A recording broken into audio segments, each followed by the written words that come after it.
लगातार दशानन अपनी एक अक्षौहिणी सेना के साथ दिग्विजय के लिए आगे बढ़ते चले जा रहे थे और उनकी इच्छा थी इंद्र को जीतने की।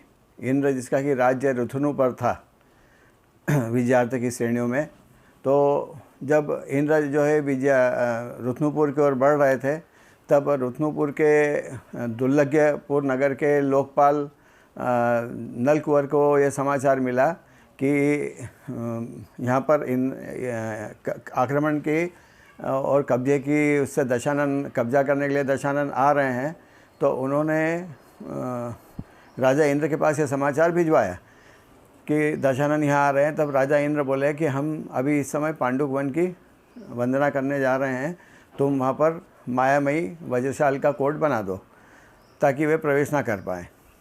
इंद्र उस समय जो थे सुमेरु पर्वत के जो चैत्यालय हैं 16 वहाँ की वंदना करने गए थे, जो ज़मीन पर भद्रसाल वन है, ऊपर नंदन वन, उसके बाद में फिर सोमनस वन, फिर पांडुक वन।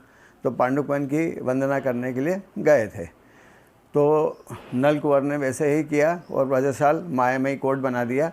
अब उसके अंदर रावण का थोड़ा सा प्रवेश रुकावट आ गई, तो रावण उसके ऊपर विचार करने लगे कि कैसे उसके अंदर प्रवेश किया जाए।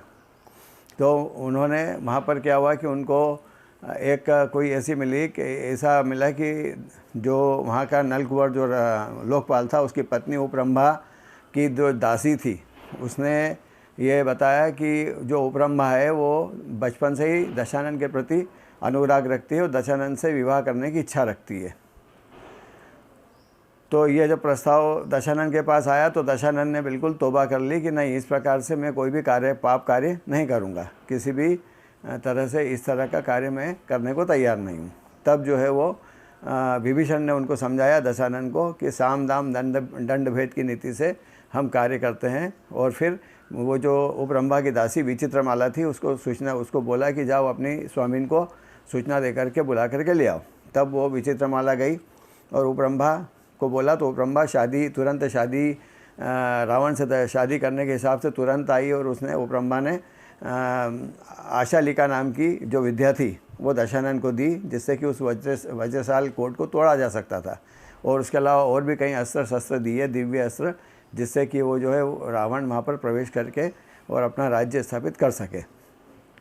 और उस प्रकार रावण ने फिर उस मायामयी वज्रकोट को तोड़ दिया और उसके अंदर प्रवेश कर गए। विभीषण ने नलकुंवर को बंदी बना लिया और जब उपरंभा वापस रावण के पास शादी का प्रस्ताव किया उपरंभा ने, तो रावण ने उपरंभा को मना कर दिया, यह कह करके कि तुमने मुझे विद्या दी है, अब तुम मेरी गुरु हो गई है और गुरु माँ से मैं कैसे शादी कर सकता हूँ।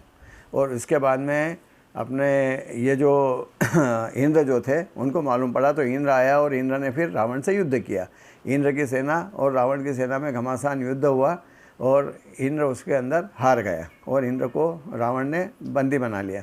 बंदी बनाने के बाद फिर रावण ने इंद्र का उपहास किया कि तुम कैसे इंद्र हो। इंद्र तो मतलब देवता होते हैं जो किसी से हारते नहीं हैं, चक्रवर्ती से भी नहीं हारते हैं। तो फिर रावण ने इंद्र का उपहास किया। तो इंद्र को ऐसा लगा कि मित्र तुम उपहास कर रहे हो रावण, तब भी मुझे मित्र के समान लग रहे हो।